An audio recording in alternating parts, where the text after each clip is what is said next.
कराची के मुख्तलिफ इलाकों में मुबैना पुलिस मुकाबले में फायरिंग के तबादले में चार मुलजिमान गिरफ्तार जबकि साथी फरार हो चुके हैं। गिरफ्तार से असलहा 3 मोबाइल फोन्स मोटरसाइकिल बरामद कर ली गई है। पुलिस के मुताबिक इब्राहिम हैदरी, क्लिफ्टन, माइकोलाची और माड़ीपुर रोड पर मुकाबले हुए हैं। मुलजिम कामरान भत्ताखोरी समेत मुख्तलिफ जराइम में मतलूब था, पुलिस का इस हवाले से कहना है।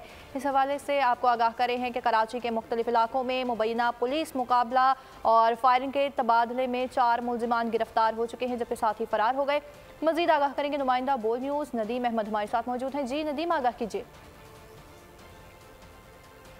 शहर के मुख्तलिफ मकामात के ऊपर मुबैना पुलिस मुकाबलों में 4 मुलजिमान जख्मी हालत में गिरफ्तार हुए हैं, जिसमें पहला मुकाबला जो है वो थाने की हदूद में जो है वो मारीपुर रोड के ऊपर पेश आया, जहाँ पुलिस ने एक मुबैना फायरिंग के तबादले में गैंग वॉर से वाबस्ता मुलजिम शकील बादशाह ग्रुप से वाबस्ता अहम मुलजिम कामरान उर्फ कामी को गिरफ्तार किया, जिसके कब्जे से एक रिवॉल्वर और दीगर छीने गए मोबाइल फ़ोन जो है वो बरामद करने का पुलिस ने दावा किया है।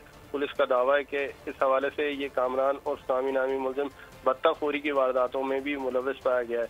इसके साथ ही साथ मैं वादे कर दूं कि डॉक्स के इलाके में माइकोलाची रोड के ऊपर एक फायरिंग का तबादला हुआ है, जहां एक डाकू को डॉक्स पुलिस ने जख्मी हालत में गिरफ्तार करके सिविल अस्पताल मुंतकिल किया है। इसी तरह से इब्राहिम हैदरी के इलाके के अंदर जो है वो एक जो है पुलिस मुकाबला मुबैना पुलिस मुकाबले में एक डाकू को जो है वो जिसका नाम नूरुद्दीन उर्फ नूर मोहम्मद पुलिस ने मुलजिमान को गिरफ्तार कर लिया है जबकि साथी फरार हो गया। इस हवाले से नदीम आप हमें आगाह करे थे, आपका शुक्रिया।